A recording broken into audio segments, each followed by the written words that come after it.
Hi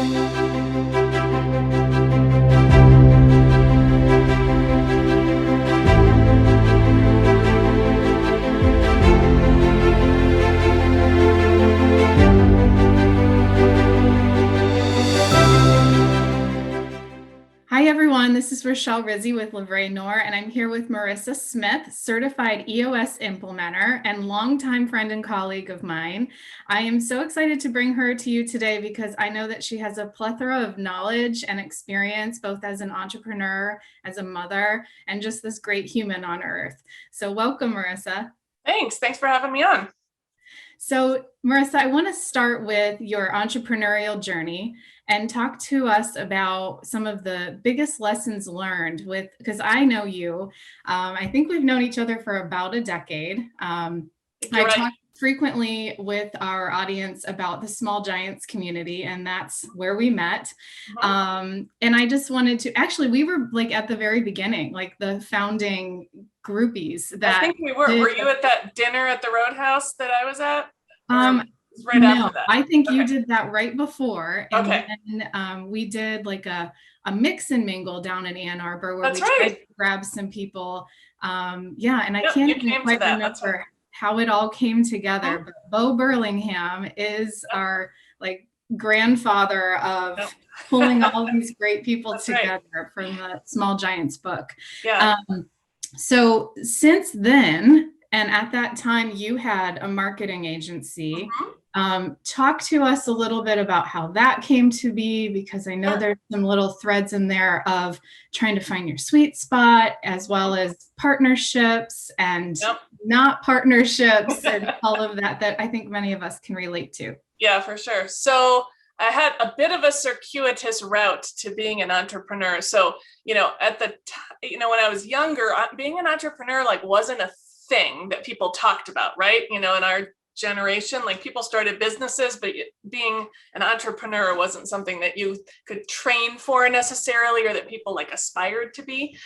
Looking back, I was always interested in business. So when other kids were playing Barbies and Legos and Matchbox cars, I was creating fake companies in my parents' basement. And I had I was spending my money on my allowance on office supplies, and I begged my parents to put a whiteboard into my bedroom. And, now I have 32 feet of whiteboard in my office at home or at work. So it's, full circle there. But, so out of college, I got a job at the University of Michigan because I kind of was just following the path that, I was on. And so I did some academic advising. I got into doing technical support. I was always kind of techie. And I was always really obsessed with helping people make things more efficient. Right. So that's always been the theme that has run through everything I've done. And so I got involved in a bunch of projects at University of Michigan where I was watching people do these complicated paper processes that I thought, oh, you could totally automate that if you could just do, these things. And so I taught myself how to program. I taught myself web development, database administration, and I started building these systems for the departments that I was working in. And ultimately that led to this big giant project that was taking over my life because I was kind of doing it on the side. And one of the departments said, you should just start a business and do this full time. You're so good at it, and we would pay you more if you did that. And I thought, why not? So out of probably naivete, I went and figured out how to start an LLC and just kind of started my business, not really knowing what I was getting into. So I started out as kind of single shingle, right? Doing it out of my second bedroom in my house. Ultimately ended up hiring a couple people. My first employee was my dad. And he helped me with, some things that I was no longer, you kind of hit the ceiling, right? You're like, I can't do all of this by myself. Hired a few more people, and then we did kind of custom software development for a few years. And then in 2008, the economy tanked. And this is about the time where you and I met, I think. And so we suddenly had to pivot really from doing software development to almost anything else to survive. And so we kind of took stock at what we already knew how to do. We had built our own website, and we were like, well, maybe we could build websites for other people, right? So I had a 3-month-old baby at the time. my second child, and I was like supposed to be on maternity leave, and I was not on maternity leave because of all of this. And so I kind of strapped my baby into the baby Bjorn and went door to door to businesses that I knew and sold them websites, even though we honestly were not a marketing company at the time. We just figured it out. And so over the next few years, we developed more expertise. We ended up becoming a HubSpot partner, which is a marketing automation software. Again, it was all about that efficiency, right? That's the theme there.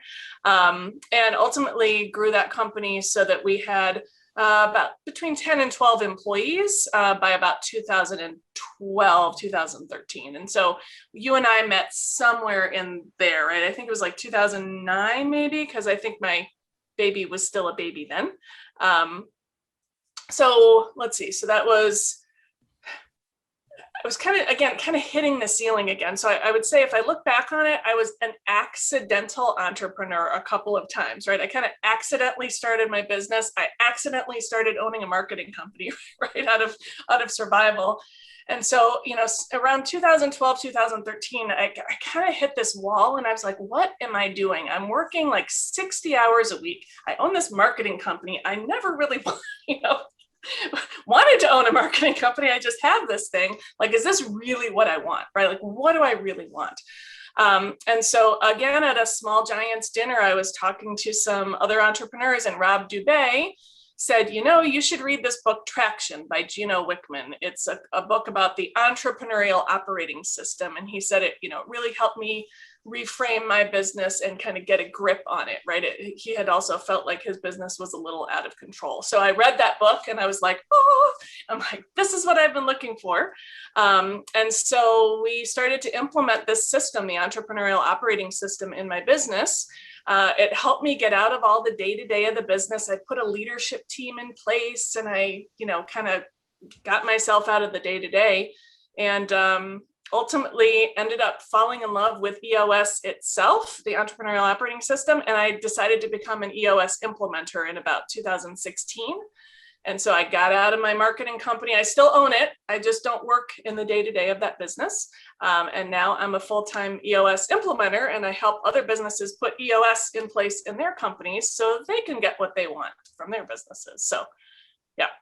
Yes, a very long accidental journey, but very, I think too, very intentional at the moment of how you were going to, and I guess the drive and the ambition behind like the why you did that. It was, yes, survival, yes, bringing, putting food on the table, which we can all relate to. Right.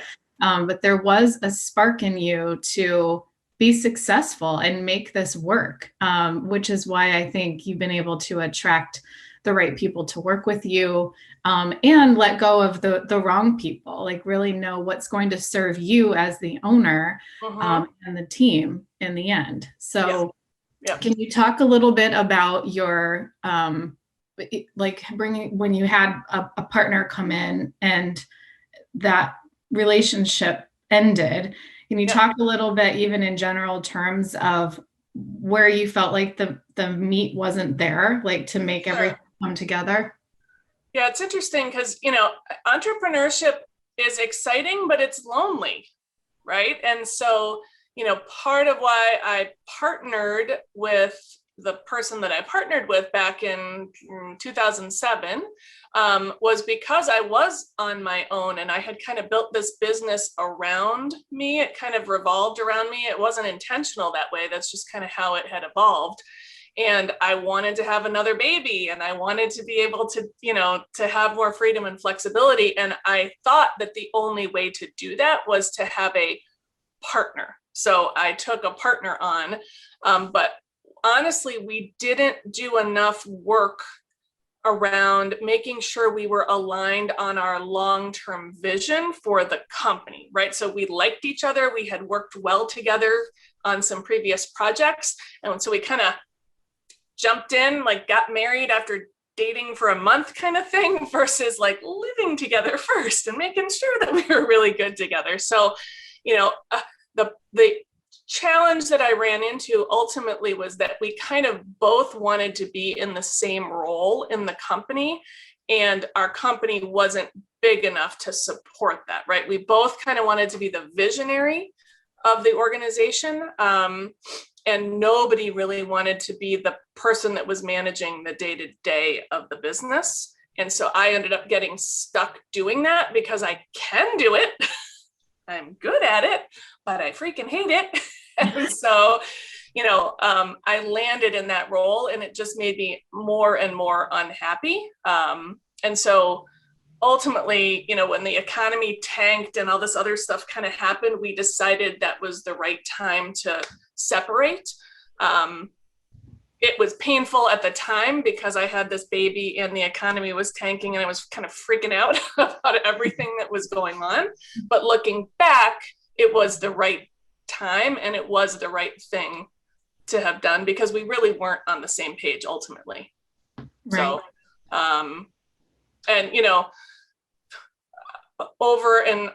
over and over, but a couple other times I tried to partner with people. And I think what I've kind of realized now is that I can have that support system without necessarily being business partners with somebody. And that ultimately I'm an only child. And I'm not maybe the greatest business partner in the world. So while I want help, I also kind of still want to be the one calling the shots. And I finally learned that about myself. And so now in my current business, I'm in charge, and I have people who work for me, and it's all great. But I have realized that partnership for me is probably not the right path. So, well, that's honest. And I think you get to be our age, and hopefully you're doing some self-exploration and some discovery and studying yourself, because I think that has to be part of the key to happiness, is knowing who you are and accepting it, but loving it, just saying, yep, this is me. Because listen, Marisa, if you and I were both the same person, we wouldn't get along like this, right? Like we can augment each other. And I love our conversations where you can be much more matter of fact, and I'm like the soft, touchy, like I need lots of hugs kind of person. So but yeah, I see that about you, and I really respect that you've discovered that. And there's a big part of me, and speaking for a lot of entrepreneurs, are still trying to find like the right cadence to life, the right finding the sweet spot that we're really good at. I've spoken to a lot of the people I've interviewed, and to my close friends of, what, I have enough right now, like with the pandemic, which is why I started doing these interviews. But this thing has legs and is going in a totally fresh direction, non-COVID related.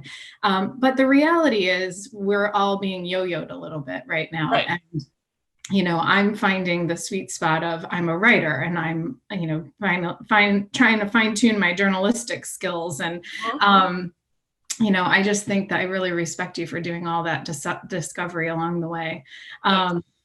So talk to us about exiting your business, still owning it, but relinquishing some of the day-to-day control. Yeah. So I got to say, EOS was the main driver behind that. So being able to put this system in place where we had a clear structure, right, for the company. Up until then, everyone was kind of all hands on deck, like doing whatever needed to be done.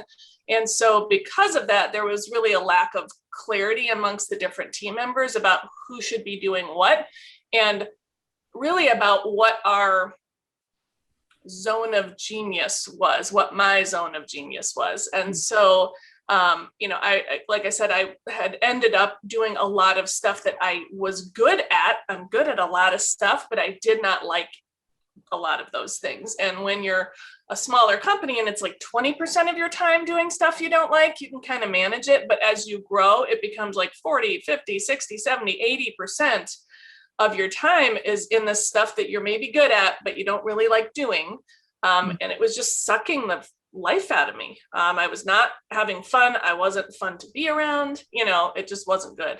So when I kind of read this book and realized that is what had happened, it was kind of like being a frog in boiling water, right? It just happened over time, and I didn't even kind of realize it. When I vocalized that to my team, they were like, well, let us help you then. For God's sake, you don't have to do it all yourself. And I thought, well, sure I do. It's my company. Like, don't I have to do all of these things that nobody else wants to do? And they were like, yeah, no, you don't. Like, no, you don't. We're here to help you. And it was this kind of a, V8 moment, right? Where I suddenly realized that I actually had what I needed around me. I just wasn't taking advantage of it. And so putting that team in place, finally putting processes in place, getting agreement on like, this is the way we do things, getting it all out of my head onto paper, just, really making it a scalable business was just huge. And once I had a clear vision of what I wanted, then it was fairly easy to just take bite-sized, chunks out of that and make the steps. And so within about a year and a half, almost year and a half, 2 years, I was out of the day-to-day of the business. I found that person who wanted to run the day-to-day of the business. He was right in front of me in my business, Chris, and he stepped up and said, I want to be that person. And I was like, sweet, here you go. Right.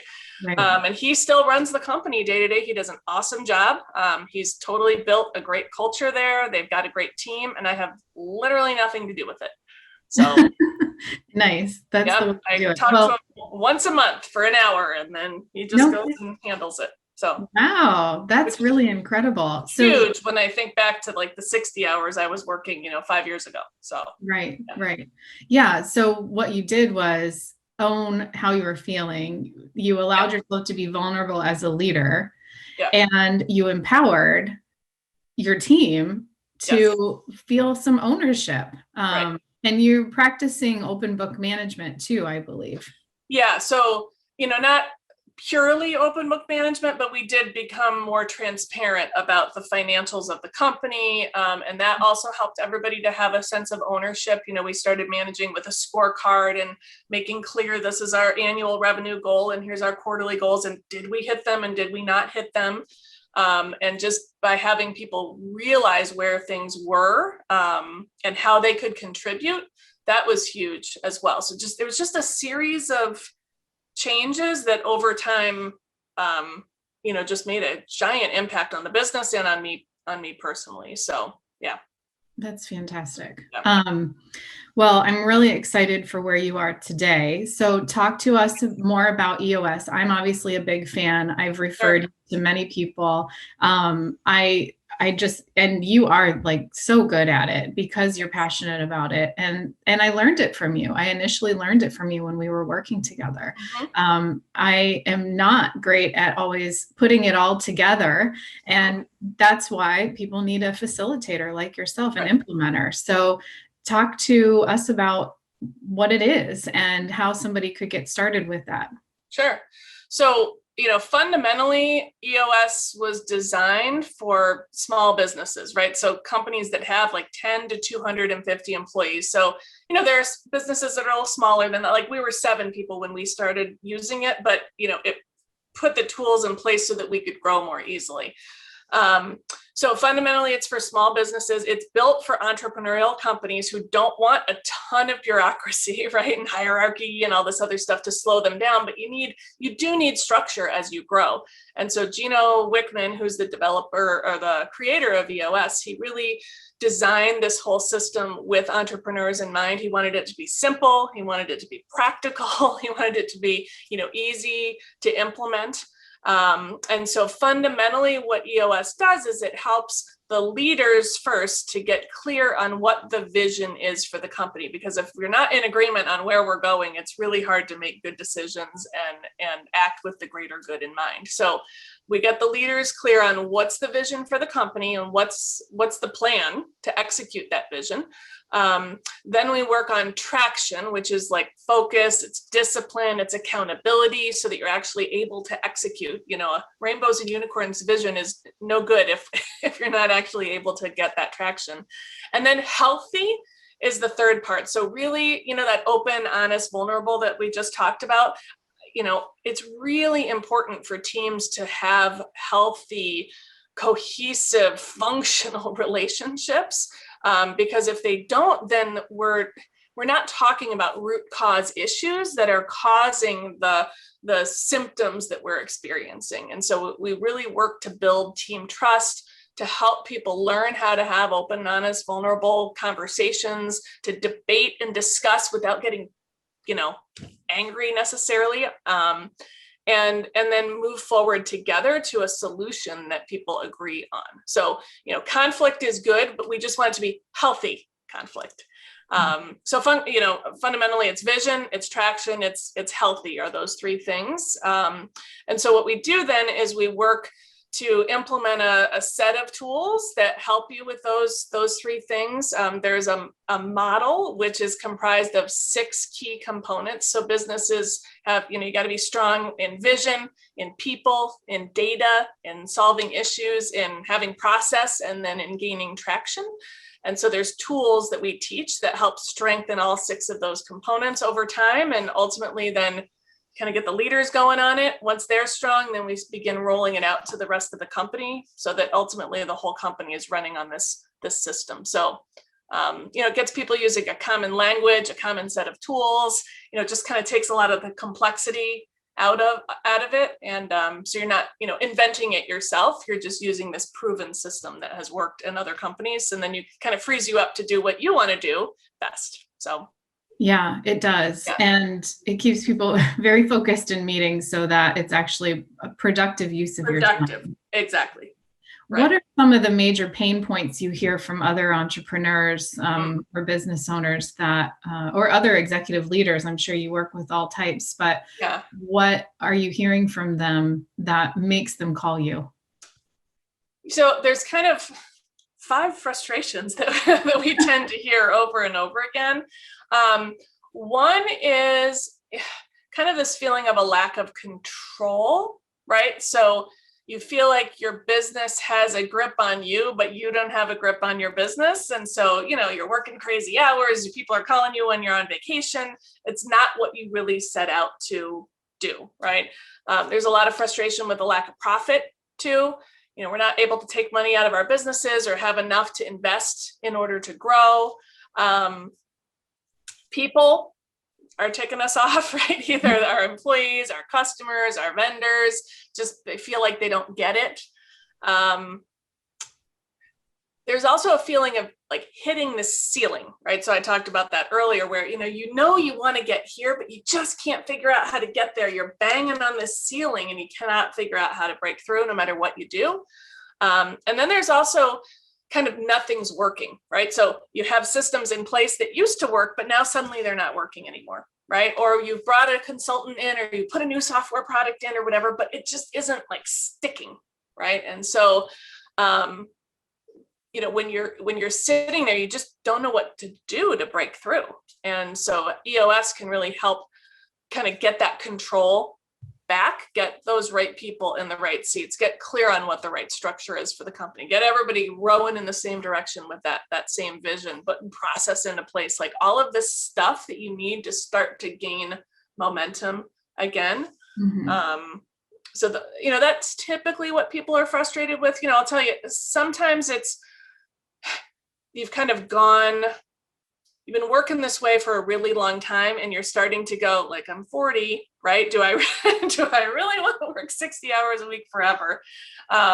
Sometimes people are starting to think about passing the business on to a son or daughter or to a spouse or to the next generation of leaders within the company. And they're thinking, oh my gosh, how are we going to do that? It's all like locked up in my head here. And so, putting this system in place can either, free you up to be able to do that or, put you in a different position within the company. Not everybody wants to completely get out of their company like I did, right? Some people just want to get into a seat that they love so they can come in excited to work every day instead of feeling like it's such a slog. So. Mm-hmm. Mm-hmm. What are some immediate things that they start to feel when they're implementing this? Aside from, I will say, anytime you do something new, it still feels a little chaotic, I think, at the beginning, because you're trying to perfect it versus just find some progress. Yes, right.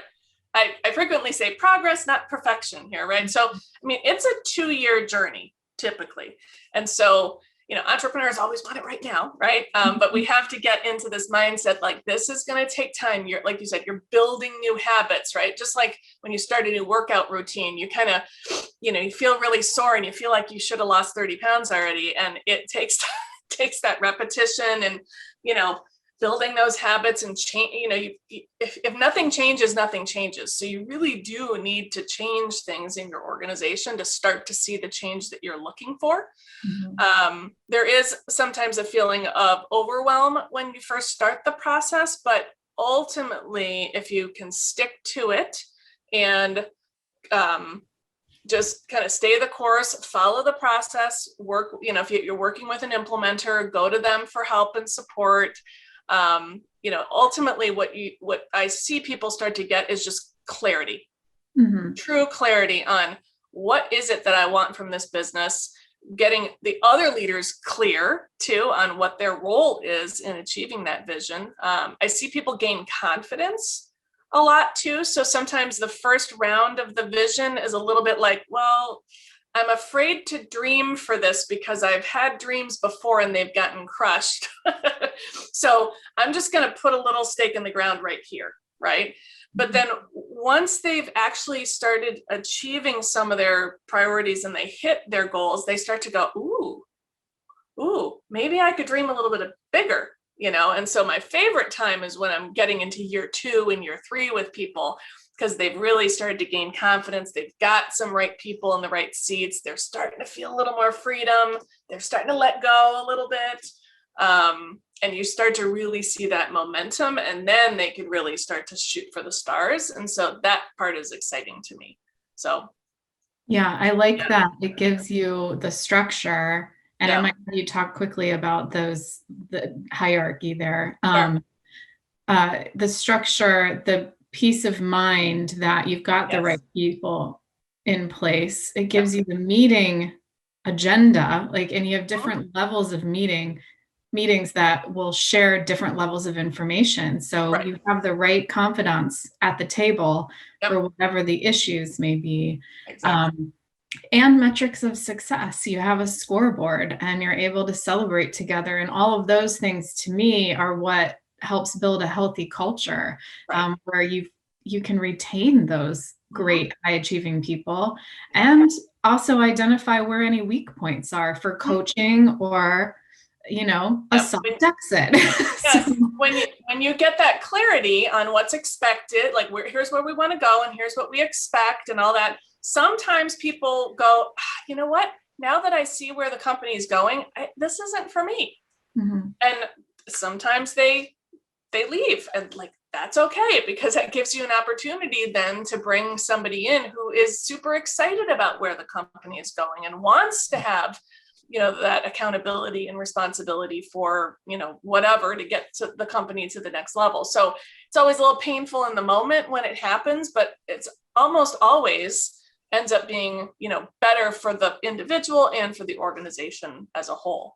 So you said something, Rochelle, earlier, and I think about true north, right?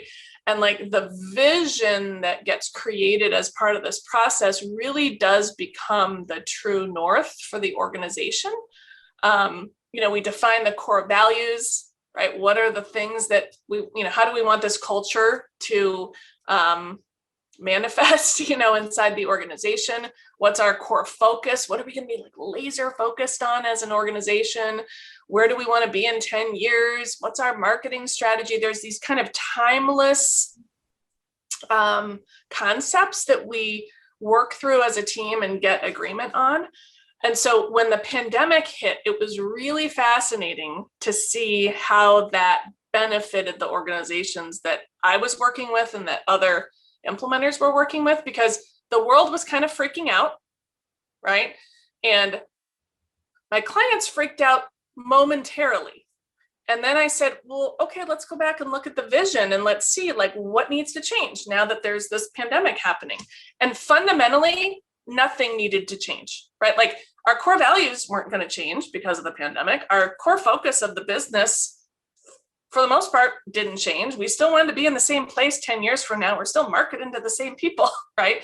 The how we were going to get there was changing, but the what we wanted didn't necessarily change. And that kind of had everybody go like, oh, okay, everything is not changing. It's just the how we're going to get there that we need to modify. And it just kind of brought peace to people. And so if I look at my list of clients, nobody went out of business, first of all, that I work with. But nobody had to make a like complete 180 in their business because they already knew who they were as a company and what they wanted. And they had a great team in place, and people just kind of pivoted and figured it out. So it wasn't easy, right? But there was something comforting about those meetings and having those priorities and the scorecard, like you said, and just going back to the basics. There was some level of comfort about just having that structure to fall back on. So it's kind of fascinating to watch that play out. Yeah, it is. And that's amazing. And not surprising, but it's really amazing that they've all stayed in business. And partly it has to do with, I think they have to believe in themselves. They start to get fear, and fear takes over. Yep. And when you are the visionary and you own your business, that fear of, I can't go on vacation, I can't turn it off. Right. Well, the only reason you can't is you don't have the systems and you don't have the right people. Right. So you have to be able to pass it on, to let go. Exactly. And if everybody else is truly bought into the vision, you can rest easy, exactly. Hug your grandchildren a little longer, go on the vacation, just take a self day, like just take a day off. It's going to be okay.